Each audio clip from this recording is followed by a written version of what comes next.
Hi, good morning mga kalodi. So di ay may abot gahapon parcel. Wa man ako ni ablihi good kay busy man ko nga gikapoy na kumtang ko sa lakaw. So ako ning ablihan ron. Unsa ni regalo ni sa akong kaugalingon. Mayroon natin regalo sa kaugalingon kay aron ba nga malingaw pud ta ba? Ma-enjoy ta unsa. Nga ko anak ko. Nga oy. Natay ato ang kan. Ora nang giwakat-wakat oy. Aron madali mabuksan ng ahong kuan, ahong regalo sa kaugalingon ba. So, sa kani guys oh. Kita nyo? Wow. So, mo na yung palit bali abi. Kuan man ho ba?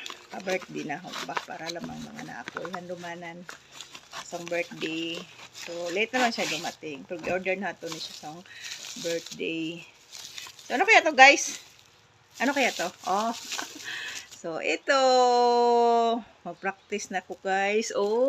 Kan baka na ay mga okasyon ba? Kaya lisod magsigita o pariban ng pariban.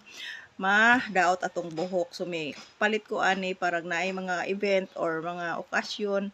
Na nakoy pangkuan, pampa-straight. Duha ang iyang daani.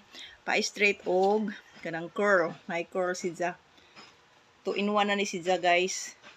Hair. Professional na yun. Paano siya? Plancha sa buhok. Okay guys, plancha pala siya guys. Thank you for watching and bye-bye.